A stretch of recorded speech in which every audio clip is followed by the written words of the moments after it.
నేను జయశంకర్ సార్ని అనుకుంటా సిద్ధాంతకర్త తెలంగాణ జాతిపిత అనే దానికంటే తెలంగాణకు కేసీఆర్కే భావజాలం ఇచ్చినోడు జయశంకర్ సార్. కోర్స్ కేసీఆర్ గారు మా ఉద్యమ సహచరుడు, మాకంటే మేలైన, నేను కేసీఆర్తో పోల్చుకోనులే, ఎందుకంటే పోల్చుకుంటావు కేసీఆర్ దయాకర్ కూడా అని కూడా అంటాడు. మాతో కలిసి పనిచేసిన ఉద్యమ సహచరుడు.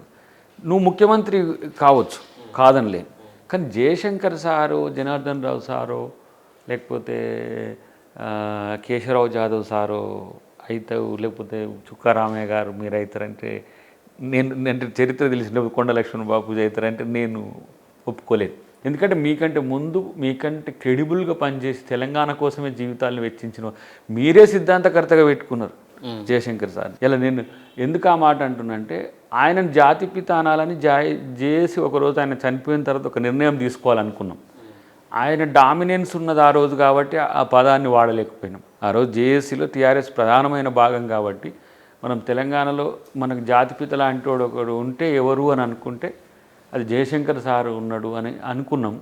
కానీ ఇప్పుడు ఈయన ఫీల్ అవుతాడు, నేనున్న కదా ఒక ఆల్టర్నేటివ్ జాతిపిత, నన్ను, అది టీఆర్ఎస్ జాతిపిత, ఆయన టీఆర్ఎస్కి జాతిపిత తప్పితే తెలంగాణ జాతికి జాతిపిత ఎట్లయితాడు? తెలంగాణకు జాతిపిత అయ్యి ఉంటే తెలంగాణ తల్లిని పెట్టేటోడు, తెలంగాణ సబ్బండ వర్ణాలను ఆయన ఏమన్నాడు, దళితుని ముఖ్యమంత్రి చేస్తా అన్నాడు. ఆయన ముఖ్యమంత్రి ఒక మండలి లెక్క తయారు చేసి తెలంగాణ ఉద్యమకారులందరినీ దాంట్లో పెట్టి వాళ్ళ ఐడియాస్తో పనిచేస్తా అన్నాడు. ఆయన కుటుంబమే ఒక మండలి అయింది, ఇంకెవరి మాట అయిన లేదు.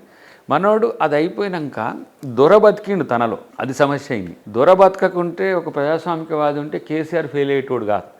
నేనేమంటా అంటే, నువ్వు తెలంగాణ రాష్ట్ర సమితి అని పెట్టుకొని దాంట్లోకి వెళ్ళి తెలంగాణనే తీసేసినవు నువ్వు.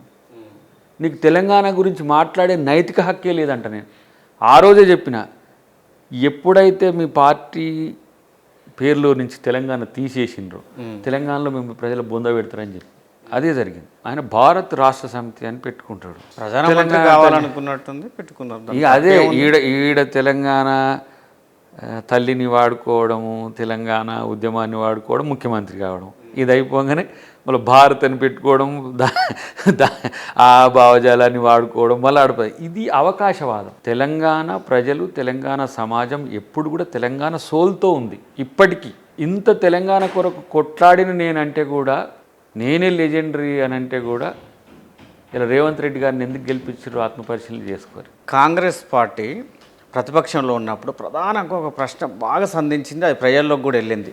కేసీఆర్ది కుటుంబ పాలన కుటుంబ పాలన కుటుంబ పాలన అని. కానీ కాంగ్రెస్ ప్రభుత్వం వచ్చిన తర్వాత ప్రతి జిల్లా నుండి చూసుకుంటే ఒక ఇంటి నుండి 2, 3 పదవులు అనుభవిస్తున్నారు. నల్గొండ నుంచి రాజగోపాల్ రెడ్డి, వెంకటరెడ్డి ఇద్దరు, ఉత్తమ్ కుమార్ రెడ్డి వాళ్ళ మిసెస్ పద్మావతి గారు, అండ్ ఖమ్మం వచ్చేసి పొంగులరెడ్డి శ్రీనివాసరెడ్డి వాళ్ళ వియ్యంకుడు రామసహాయం సురేందర్ రెడ్డి గారు, ఇటు వచ్చేసి వివేక్ వాళ్ళ అన్న వాళ్ళ కొడుకు, ఇట్లా వచ్చేసి ఇదంతా కుటుంబ పాలన కాదంటారా? కుటుంబాలు ఉన్నాయి, కుటుంబాలు అంటే మీకు అట్లా పైన కూడా చూడండి, ఈ మధ్యకాలంలో సోనియా గాంధీ, రాహుల్ గాంధీ, ప్రియాంక గాంధీ. ఇప్పుడు ఒక మాట దీనికి స్పష్టంగా సమాధానం చెప్పాలి. ఎందుకంటే రాజకీయాల్లో కుటుంబాల పాత్ర, పారంపర్య పాత్ర ఎప్పుడు కూడా తీసేయలేము. ఇప్పుడు ఒక డాక్టర్ కొడుకు డాక్టర్ అయినట్టే, యాక్టర్ కొడుకు యాక్టర్ అయినట్టే, రాజకీయ నాయకుని కొడుకు రాజకీయం అనేది వాళ్ళకి తెలిసింది. రాజకీయాలు కూడా రాజకీయాలు అయినప్పుడు, వృత్తికి రాజకీయాలు అయినప్పుడు ఆ వచ్చిన పరంపర, కుటుంబ నేపథ్యం అంతా కూడా అది కంటిన్యూస్గా ఉంటుంది. నాకంటే కేసీఆర్ చాలా బాగా చెప్పిండు మీరు వాళ్ళ కుటుంబం ఎందుకు చేసిందంటే. కానీ ఇక్కడ ఒక డెమోక్రటిక్ స్ట్రక్చర్ ఉంటుంది. ఎట్లా కుటుంబాలు ఉన్నప్పటికి కూడా ఆధిపత్యం ఉండడానికి అవకాశం లేదు. ఇప్పుడు రేవంత్ రెడ్డి గారు ఉన్నారు, ముఖ్యమంత్రి గారికి చాలామంది బ్రదర్స్ ఉన్నారు. ఎవరినన్నా రాజకీయాల్లోకి తీసుకొచ్చిండ్రు చెప్తున్నారు కదా, మొత్తం కొడంగల్ని మొత్తం తిరుపతి రెడ్డి చూసుకుంటున్నాడు, జగదీష్ రెడ్డి. ఇప్పుడు ఏం చేయాలి, ముఖ్యమంత్రి పాత్ర పోషించేటప్పుడు ఆడపోయి ఏంది షాడో ముఖ్యమంత్రులుగా వ్యవహరిస్తున్నారు అనేది కదా.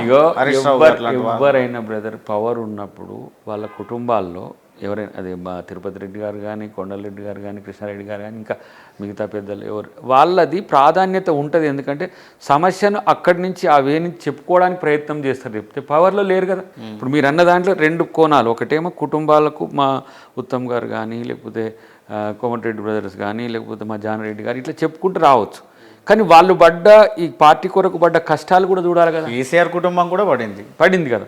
మరి కేసీఆర్ కుటుంబమే పరిపాలించింది కదా. ఇప్పుడు నేను మహమూద్ అలీని అంట, పాపం ఎక్కడున్నాడు, ఫర్ ఎగ్జాంపుల్ నిరంజన్ రెడ్డి ఉండే వ్యవసాయ శాఖ మంత్రి, ఇట్లా చూసుకుంటావు. వీళ్ళంతా కూడా డిసిషన్ మేకర్స్గా లేరు. ఇక్కడ అవసరమైతే మీరు కాంగ్రెస్లో కల్లోలం అని చేస్తారు కదా అప్పుడప్పుడు, అందరూ వాళ్ళ హక్కుల కొరకు కొట్లాడతారు. ఇది కాంగ్రెస్ పార్టీలో ఉండే బ్యూటీ.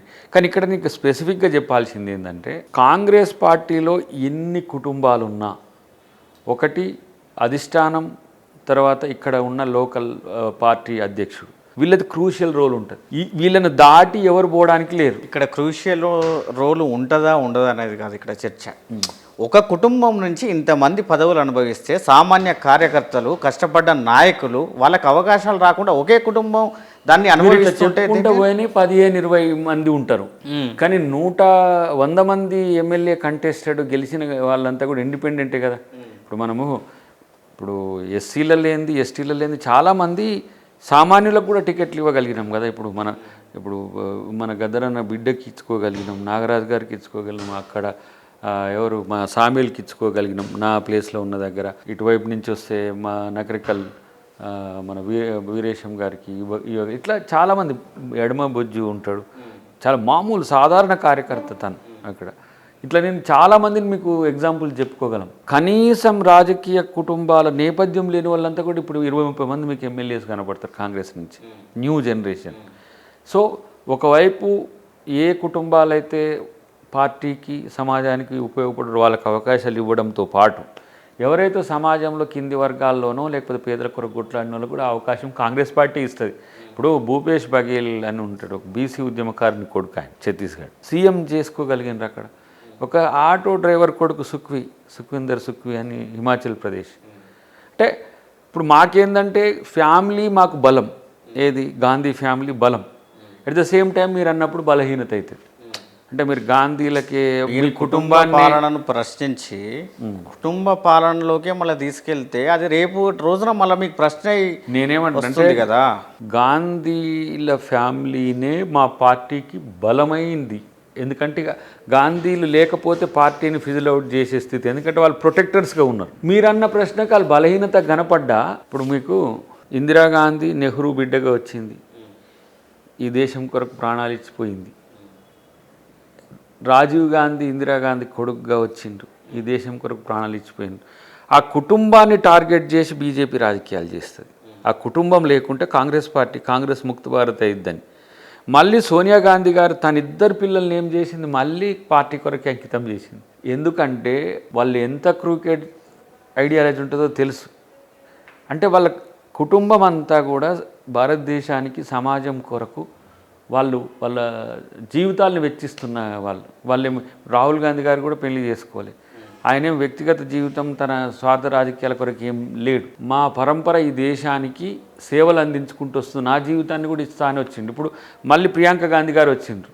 ప్రియాంక గాంధీ గారు కూడా ఎప్పుడు వాళ్ళ యొక్క ఐడియాలజీని, ఏదైతే భారతదేశ రాజ్యాంగాన్ని కాపాడాలని ఐడియాలజీ ఉంటుందో దాని చుట్టూ ఆలోచించడం తప్పితే ఎక్స్ట్రా ఆలోచనలు ఉండేటోళ్ళు గారు. ఇప్పుడు మోదీ గారికి లేరు, కుటుంబం లేదు. మోదీ గారు అసలు ఆయనకేంది ఏది ఆశ్రిత పక్షపాతమో బంధుప్రీతో ఉండడానికి లేదు. కానీ ఆయన బంధువులు అంబానీ అదానీలతో సమస్య వస్తుంది. మాకు అంబానీ అదానీలు ఏం లేరు. ఇక్కడ మీరు అదానీతో కూడా పారిశ్రామిక విధానం అవన్నీ ఇక్కడ లేకపోతే ఇంకో రాష్ట్రంలో ఉండేది వ్యాపారంగా వేరు.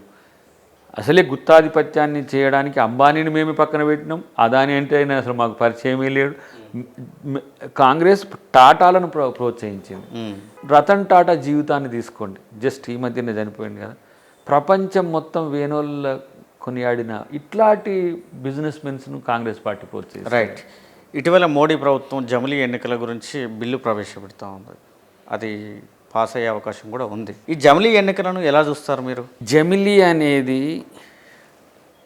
నా దృష్టిలో బీజేపీకి గోరిగట్టేది అదే అవుతుందేమో అనిపిస్తుంది నాకు. ఎట్లా?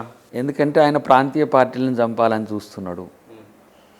రాజకీయ ప్రత్యర్థుల్ని క్రమేపీ తీసుకొని సామాజికంగా హిందూ పోలరైజేషన్, ఆర్థికంగా క్రోనీ క్యాపిటలిస్టులు అంటే అంబానీ అదానీ లాంటి ఒక 10-15 మందిని, అంటే గుత్తాధిపత్యం, ఆర్థిక వ్యవస్థను గుత్తాధిపత్యంలోకి ఒక 10 మందిని. మీకు ఇక్కడ మల్టిపుల్ రిలీజియన్స్ ఉన్నప్పుడు ఒక మతాన్ని బేస్ చేసుకొని మిగతా మతాలని టార్గెట్ చేయడం, మటాష్ చేయాలని. మూడవది రాజకీయ గుత్తాధిపత్యం. వన్ నేషన్ వన్ ఎలక్షన్ అంటే one nation one party one government లెక్క అనిపిస్తుంది నాకు ఆయన ఇంటెన్షన్ అది.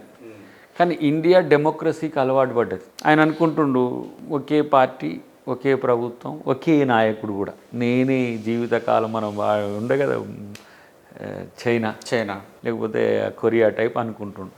కానీ అది ఈసారి ప్రజలు బండకేసి కొట్టినా ఇంకా ఆయనకు అర్థం కాలే. కానీ గెలవాలి ఇప్పుడు మళ్ళీ ఏదో ఒక మాయ చేసి గెలవాలి. మతంతో గెలిచిండ్రు, ఎన్నో రోజులు నడుస్తలే అది. లోక్సభ ఎన్నికలు ఒకసారి, రాష్ట్ర శాసనసభ ఎన్నికలు ఒకసారి, స్థానిక సంస్థలు, ఇదంతా ఖర్చు అయిపోతుంది, యంత్రాంగం కూడా ఇబ్బంది అవుతుంది. 100 లుకానాస్ ఉన్నాయి. ఇప్పుడు ఒక సంవత్సరానికి ఒక గవర్నమెంట్ పడిపోద్ది, ఏం చేస్తావు? ఆడ మళ్ళీ రాష్ట్రపతి పాలన పెట్టి గవర్నర్ పరిపాలిస్తాడు వాళ్ళోడే. ఇదంతా కూడా ఎవరికి తెలియని కథ. రాజ్యాంగం రాసిన అంబేద్కర్కి తెలియదా? ఎందుకు డిఫరెన్స్ ఆఫ్ ఒపీనియన్స్ని గౌరవించాలి, డిఫరెన్సెస్ని కూడా యాక్సెప్ట్ చేయాలి. ఇప్పుడు సర్పంచ్ ఎన్నికలు, ఎంపీటీసీ ఎన్నికలు, జెడ్పీటీసీ ఎన్నికలు అన్నీ కూడా వీటితోనే పెడతావా? మరి ఆ ఎన్నికలు వచ్చినప్పుడు పోదా? అట్లా కాదు. ఒక ఎన్నికకు ఈయనే బ్రాండ్ అంబాసిడర్గా, ఈయన అమిత్ షానో ఈయన యోగినో ఉండి ఒకసారి గెలిపిస్తే హాయిగా ఎన్నికలు లేకుండా వండుకోవచ్చు. అసలు వాళ్ళకి ప్రెసిడెన్షియల్ ఫార్మ్ ఆఫ్ డెమోక్రసీ మీద ఉన్న ప్రేమ తప్పితే ఈ పార్లమెంటరీ డెమోక్రసీ మీద వాళ్ళకి ప్రేమ లేదు.